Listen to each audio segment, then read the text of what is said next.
The GSMC Baseball Podcast, bringing you our third segment. So this segment is going to be about spring training stories. Obviously a lot more spring training games have happened since I last streamed, which was on Friday, of course.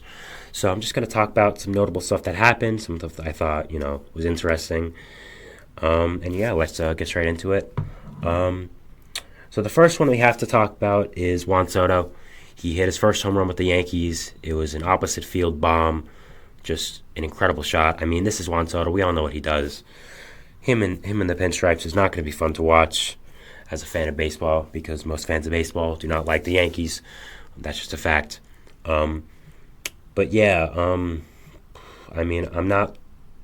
going to be really good. He's really, really good. He's a really good player. This is not saying anything new. I think this first home run here with the Yankees, he also hit a double today with the Yankees scoring in two before I went on live stream, so that was something interesting as well. I think it's just a preview of what's going to go on this year with Soto and the Yankees. I think Soto is going to be very determined to get the huge contract he deserves in the offseason, so I would look at him as a firm MVP candidate his first year in the AL. I'm very much watching him. He is probably going to be one of my AL MVP candidates, but we'll talk more about that whenever I do my show on that. I guess the awards one. So yeah, I think Soto and the Yankees, great fit. Really looking forward to what he does in a Yankees uniform and how he maybe gets the big bad Yankees image back and what he does there in the Bronx. Next, we had Mitch Haniger in his first at-bat in his second tenure with the Mariners after being traded there from the Giants earlier this offseason. Back there, I should say. He had a home run, so that's really nice for him. I know he was a fan favorite in Seattle when he did play there. Getting traded back there was nice. That was a fun storyline. That was a good addition for the Mariners as well. He struggled a little bit in San Francisco, battled some injuries. But I think he's more comfortable in Seattle. I think the Mariners need another big bat. And I think Haniger, when healthy and playing to his fullest potential, does bring that. So I thought it was a good move by the Mariners and Haniger. Both nice to go back there. I'm looking forward to seeing what he does in the middle of that Mariners order this season. Obviously, Julio's the face of that franchise. So building around him with solid pieces like Haniger makes a lot of sense. And I'm looking forward to what he does in Seattle and what's going to happen there. Next, we have William Contreras with the Brewers. He homered in his first at-bat with them. He is, of course, hoping to build off a strong season in his first year with Milwaukee last year, was an all-star, became one of the faces of that franchise, became their franchise catcher / DH. Is a really, really good player. Was very good with the Braves, and then they traded him for some reason. I guess because you got John Murphy, but I still wouldn't have traded him. But that's a different point for a different day.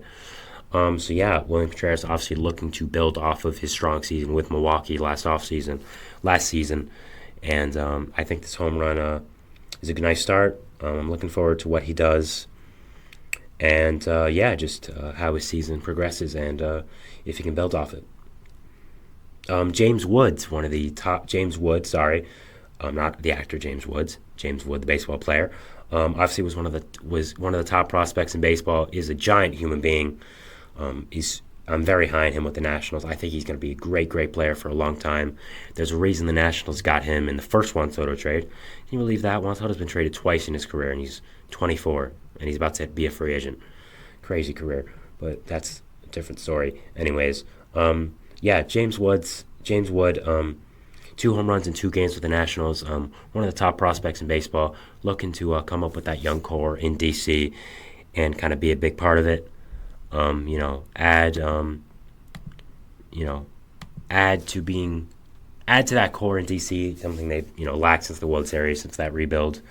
So he's going to be a monster in the big leagues. I can't say enough about how good he's going to be, in my opinion. Hitting a home run, hitting 2 homers in 2 games, I think is just a preview of what he's going to do in the major leagues and what's going to happen. So looking forward to watching him and how much he's going to crush baseballs in his career. And I think this spring training and what's happened with that is just a preview. And yeah, I'm really looking forward to it, and I'm really looking to see what happens with him and the Nationals' young core in general as well. Another thing, Trace Thompson of the Mets hit a grand slam today. It's one of the first few grand slams of the spring. Trace was a nice addition by the Mets to solidify that outfield depth in AAA. He's probably going to come a few times this season, bring some depth to that outfield and some legitimacy there. To the fifth, sixth outfield spot. He's looking to build off. He's looking to have a nice spring, maybe even crack the Mets roster. I doubt it, but it's nice for him to hit a grand slam and nice for him to start the spring off on a nice note with his new team, and maybe pave a way for himself and not have everyone constantly mention his brother anytime they talk about him. Next, the Yankees. Another story about the Yankees. They got one hit in a split squad game against the Phillies. I thought that was notable too. I mentioned it was a lot of their backups playing versus Aaron Nola, who is obviously a very good pitcher. So you have to take that into consideration. But still, a nice start by Aaron Nola and the Phillies pen, and a lot of their starters playing as well. A nice start for them. And just what happened with that. And just looking forward to that.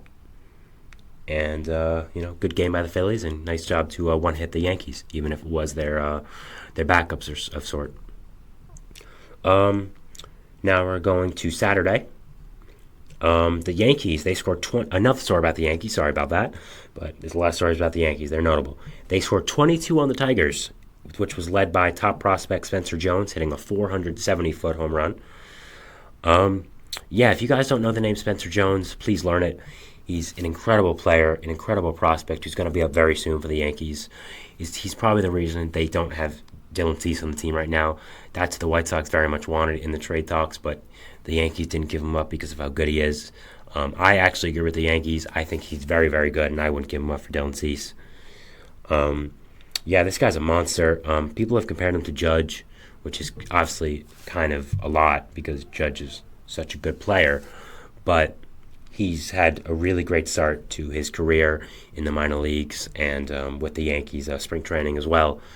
He's a beast. He's just so muscular, so strong, such a big human being, and such an amazing, just raw athlete. So, looking forward to seeing what Spencer Jones does in his career and how he can keep going with this and, go on and what he does and how he progresses in the major leagues and if he's up this year or later or next year. Most likely next year, but top prospects coming up earlier and earlier in there, with how baseball is. So I wouldn't be surprised if he is up fairly soon.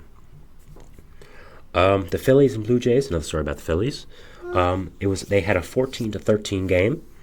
The Phillies had a 10-run fifth inning led by prospect Matt Kroon hitting a 3-run homer. Very high-scoring game here.